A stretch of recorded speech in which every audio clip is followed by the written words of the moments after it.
la veritable història d'en Papirus. Avui toca el peix perdut al fons del mar. Que ja s'ha trobat, que no us entereu. Cada cop queden menys capítols. Capítol. No us perdeu el capítol d'avui. Què és l'ante? L'ante? És el número d'aquests que diuen 18. Com jo. Capítol 18. No vull triar. Que no vull triar?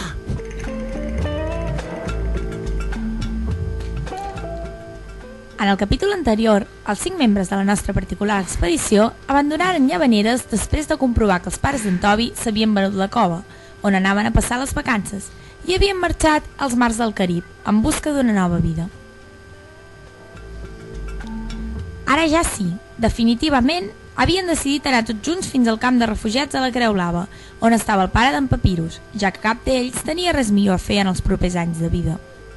Sí, a veure si trobem el meu pare. Què collons deu fer, meu pare? Home, és que sempre buscant, De bar en bar tot el dia. Joder.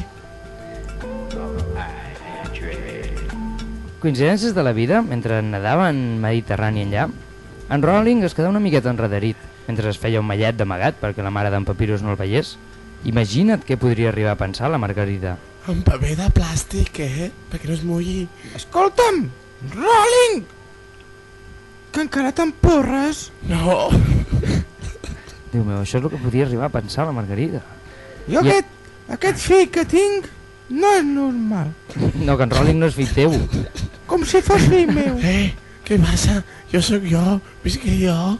Aquests ulls que portes, Rowling, no són normals. És l'aigua salada, Margalida. I en això que en girar la cantonada, en Rowling es trobà de morros amb una cavalleta de mar que li havia fet caure el mallet a terra, però que alhora li era ben coneguda. Vaig. Que se m'acaba el porro. Tu qui ets, I tu ets. Home, Rowling, quant de temps, com has crescut, que guapo que estàs. Això és un platxasso. Déu meu, aquesta veu li retornà a la memòria moltes vivències dels seus anys d'escola. Davant seu tenia la cavalleta de mar que havia estat el seu primer amor, la Vicky. De Mallorca. Déu meu. Quinga. I el que potser no sabeu és que els cavallers de mar tenen la peculiaritat d'enamorar-se un cop a la vida només.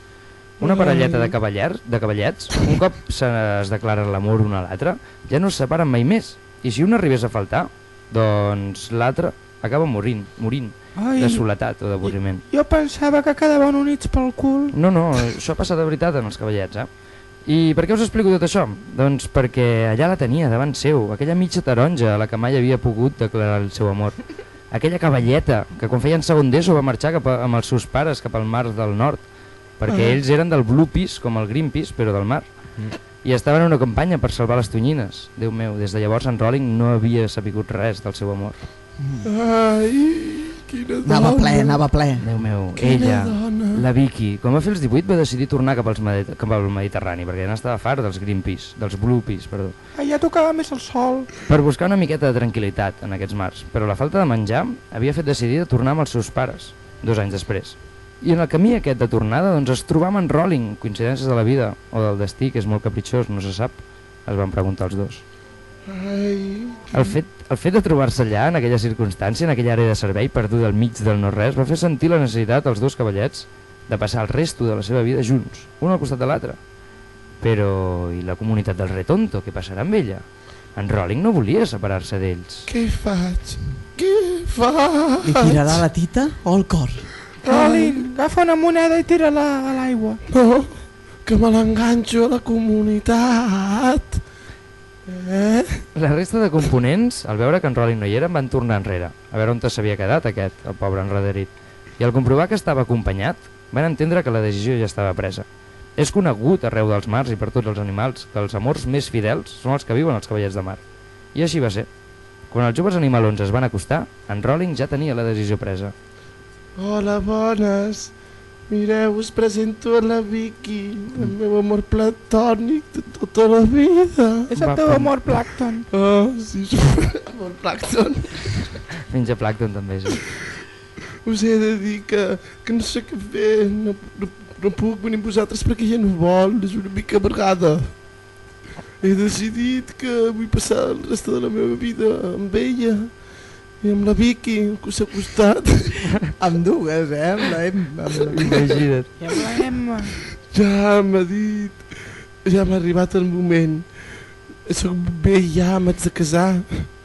M'ha encantat conèixer-us i espero que em deixeu una mica de diners. Espero que podeu contactar-nos, perquè sou els millors amics que he tingut mai. No podreu oblidar-vos.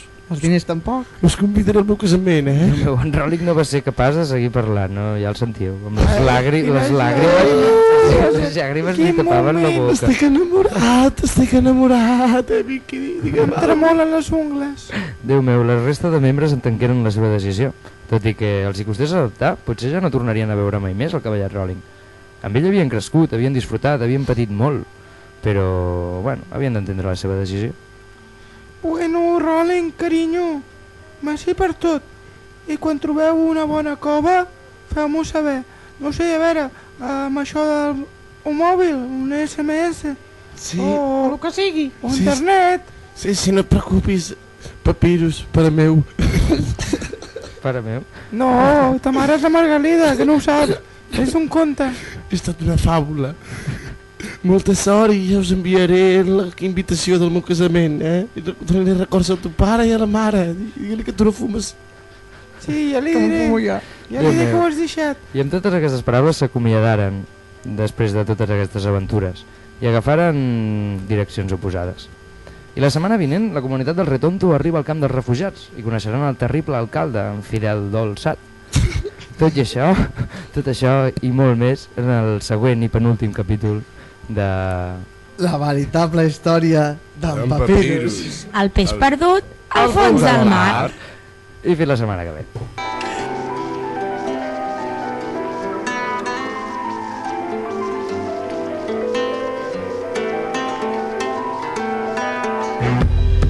Dos generaciones menos.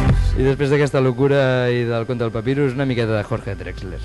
El pianista del gueto de Varsovia, porque a lo mejor yo podría ser mi abuelo. Fechas